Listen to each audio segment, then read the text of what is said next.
नमस्कार दोस्तों, जय हिंद, वंदे मातरम। आप सभी का बहुत बहुत स्वागत है आपके अपने यूट्यूब चैनल एग्ज़ाम ट्रिकी में, जहां पर आज हम बात करेंगे इंट्रोडक्शन टू डिसेबिलिटी का लास्ट यूनिट जो है आपका यूनिट 5। और यूनिट 5 से जो भी आपके इम्पॉर्टेंट चीज़ें हैं उन पर हम डिस्कस कर लेंगे। साथ ही साथ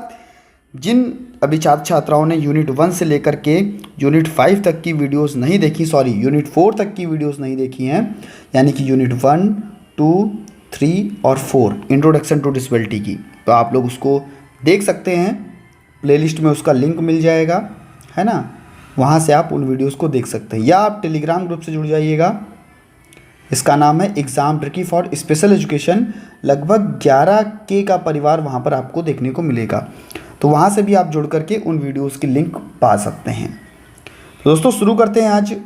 आपका यूनिट 5, जो कि सभी के लिए है भैया, ID, HI और VI। ठीक है, तो यूनिट 5 में सबसे पहले आपका आता है जो कि यूनिट 5.1 है। वहाँ पर हम लोग बात करते हैं दिव्यांगता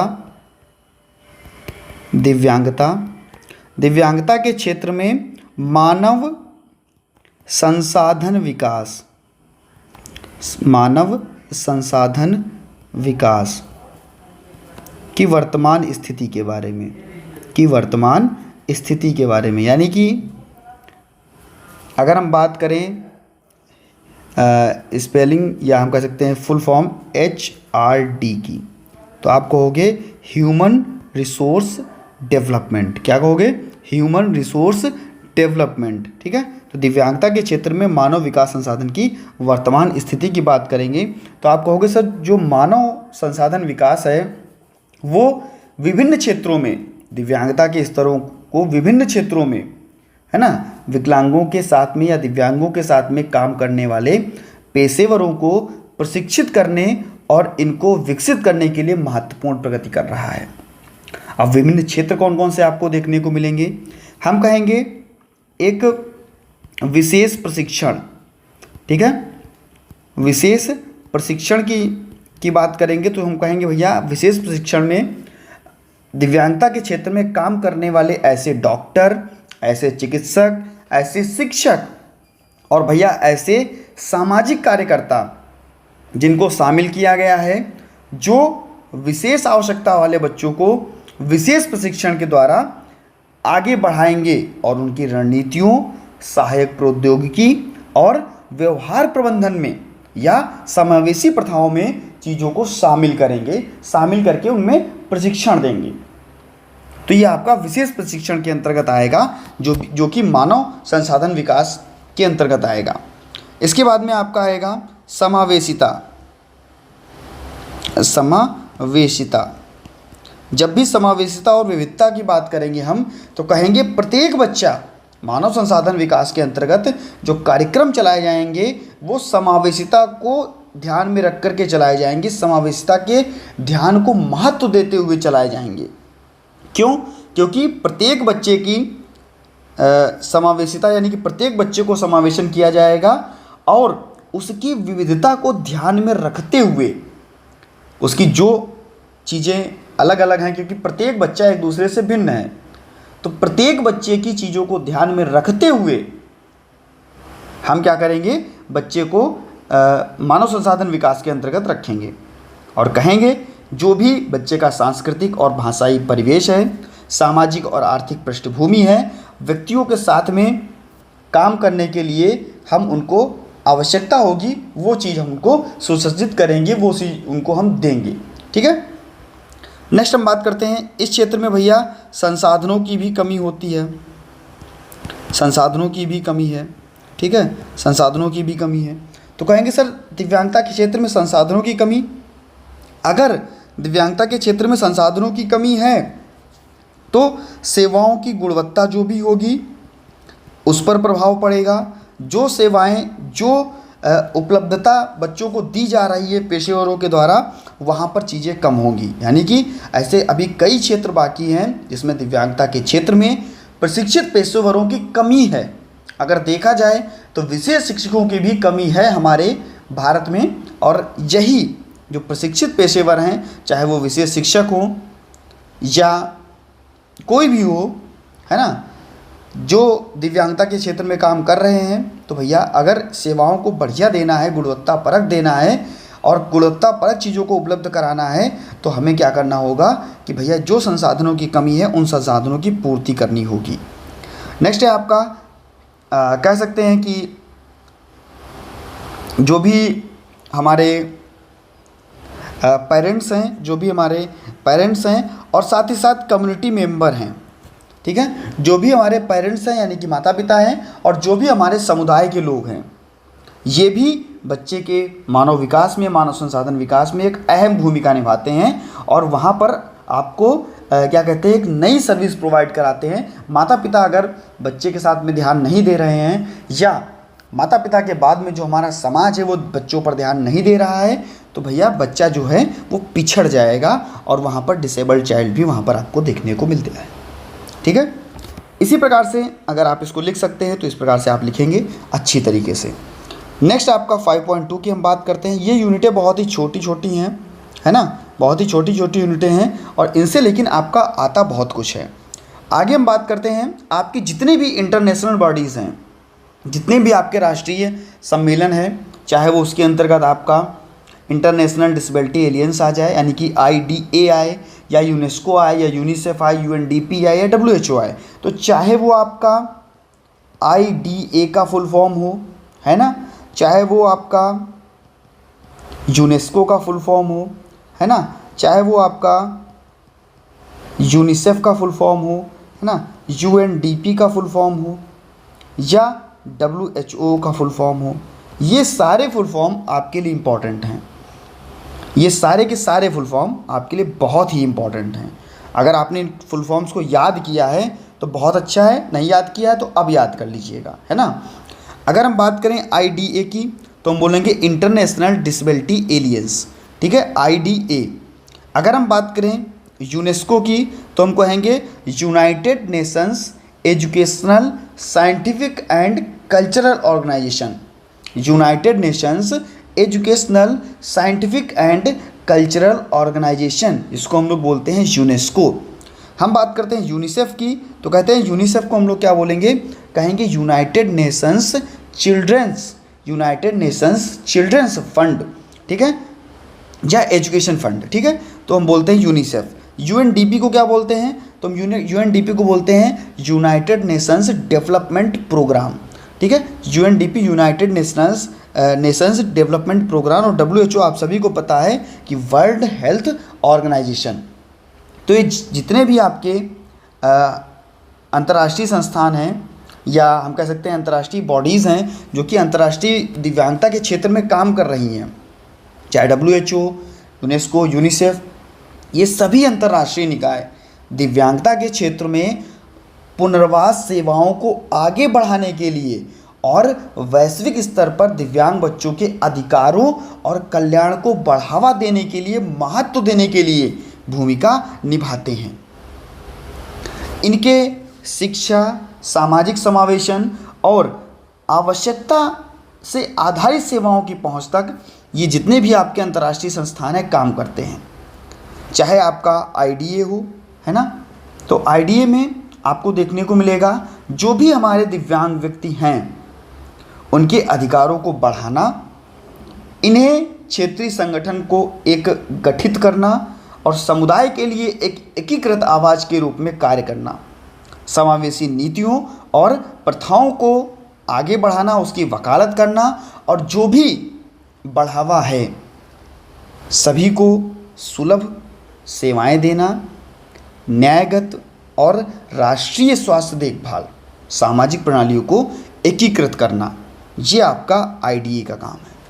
हम बात करते हैं यूनेस्को की तो कहेंगे यूनेस्को जो कि हमारे शिक्षा, विज्ञान, संस्कृति और संचार पर केंद्रित है, जो कि हमारे शिक्षा, विज्ञान, संस्कृति और संचार पर केंद्रित है, वो आपका कौन है, यूनेस्को है, जहाँ पर समावेशी पाठ्यक्रम, शिक्षक प्रशिक्षण और समावेशी शिक्षा को बढ़ावा दिया जाता है। इसकी नीतियों को बढ़ावा दिया जाएगा और भैया समर्थन को भी बहुत बढ़ावा दिया जाएगा। इसके बाद में हम यूनिसेफ की अगर बात करते हैं तो यहाँ पर भी जो हमारे दिव्यांग बच्चे हैं इनके अधिकारों की रक्षा, इनकी भलाई को सुनिश्चित किया जाता है और सामाजिक सुरक्षा और उनकी भागीदारी, समावेशी नीतियाँ, समावेशी विकास और दिव्यांग बच्चों की वकालत को भी यहाँ पर शामिल किया जाता है और सभी के अधिकारों के बारे में उनको जागरूक किया जाता है ना। सभी के अधिकारों के बारे में उनको जागरूक किया जाता है। यूएनडीपी की अगर हम बात कर लेते हैं तो कहते हैं भैया ये एक सतत विकास कार्यक्रम है ना, जहाँ पर गरीबी उन्मूलन से केंद्रित जो गरीब बच्चे हैं, साथ ही साथ दिव्यांग बच्चे हैं, इनको पुनर्वास की सेवाएं, सामाजिक आर्थिक रणनीतियाँ और इनको समान अवसर की बात की जाती है। अगर हम कहें कि जितने भी आपके अंतर्राष्ट्रीय संस्थान हैं, WHO हुआ है ना, यूनिसेफ हुआ, यूनेस्को, इनका सबका दिव्यांगता के क्षेत्र में कुल मिलाकर सभी बच्चों को एक अच्छा माहौल प्रदान करना है। एक अच्छा माहौल प्रदान करके उन्हें उचित देखभाल, उनकी रणनीतियाँ, उनकी सर्वोत्तम प्रथाएं, सरकारों और नागरिक सेवाओं को गठन करना और उनको बढ़ावा देना, साथ ही साथ समावेशिता को भी और बच्चों को न्याय संगत बनाने के लिए चीज़ों को आगे बढ़ाना है और इसके लिए संपूर्ण भागीदारी करना है। तो ये सभी राष्ट्रीय संस्थान, अंतर्राष्ट्रीय संस्थान, इनके बारे में आप फुल फॉर्म से लेकर के पढ़ लीजिएगा, इम्पॉर्टेंट हैं, बहुत ज़्यादा आपकी फुल फॉर्म्स यहाँ से इम्पॉर्टेंट हैं। इसके बाद में आपके यूनिट 5 में आपका कह सकते हैं कि जो भी आपका आपके नेशनल इंस्टीट्यूट हैं, ठीक है, नेशनल इंस्टीट्यूट हैं, जो आपके राष्ट्रीय संस्थान हैं, राष्ट्रीय संस्थान में अली यावर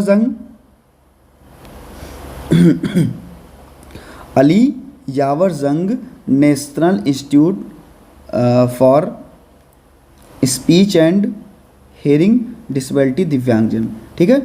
चाहे आपका ISLRTC हो या NIEPID हो, ठीक है, या आपका NIEPVD हो, या हम कह सकते हैं NILD हो, है ना, चाहे आपका पंडित दीनदयाल उपाध्याय हो, थोड़ा इसको सही कर लेते हैं, पंडित दीनदयाल उपाध्याय NIPPD, है ना, और चाहे आपका SVNIRTAR, ये इतने राष्ट्रीय संस्थान जो कि आप सभी के दिव्यांग, और एक छूट गया है आपका निपमेट NIEPMD। अगर कहेंगे हम भैया कि IDD के बच्चों का पेपर कंडक्ट कराने वाला राष्ट्रीय संस्थान तो आपका निपमेट। अगर हम कहेंगे HI के बच्चों का पेपर कंडक्ट कराने के लिए तो आपको हो गया अली यावर जंग, है ना। अगर हम कहेंगे जो VI के बच्चे हैं जो D.Ed कर रहे हैं उनका पेपर कौन कंडक्ट कराता है तो आपका NIEPVD, है ना। तो इस प्रकार से आपके जो राष्ट्रीय संस्थान हैं, चाहे आपका अली यावर जंग national institute for the empowerment of person with speech and कह सकते हैं कि हेयरिंग डिसेबिलिटीज़, अली यावर जंग national institute of speech and hearing disabilities जो कि आपका मुंबई में है, ये राष्ट्रीय संस्थान हो, चाहे आपका National institute for the empowerment of person with Intellectual Disability हो, चाहे आपका Indian Sign Language Research and Training Centre हो जो कि आपका दिल्ली में है, ये आपका हो गया सर, ये आपका सिकंदराबाद में, और चाहे आपका ये आपका देहरादून का संस्थान national institute for the empowerment of person with visual disabilities, है ना, locomotor disability Pandit Deendayal Upadhyay national institute for the empowerment of physical disabilities, है ना, और चाहे आपका Swami Vivekananda national institute for the empowerment of NIRTAR का होता है भैया आपका Swami Vivekananda national institute for the national institute of the है, फॉर द नहीं, of the rehabilitation training and research जो कि आपका कहाँ है तो आपको सर एक कटक में है, ठीक है। और ये सारे के सारे राष्ट्रीय संस्थान Pandit Deendayal Upadhyay national institute for person with physical disabilities जो कि आपका ये कहाँ है तो आपको किसे दिल्ली में है। तो ये सभी राष्ट्रीय संस्थान,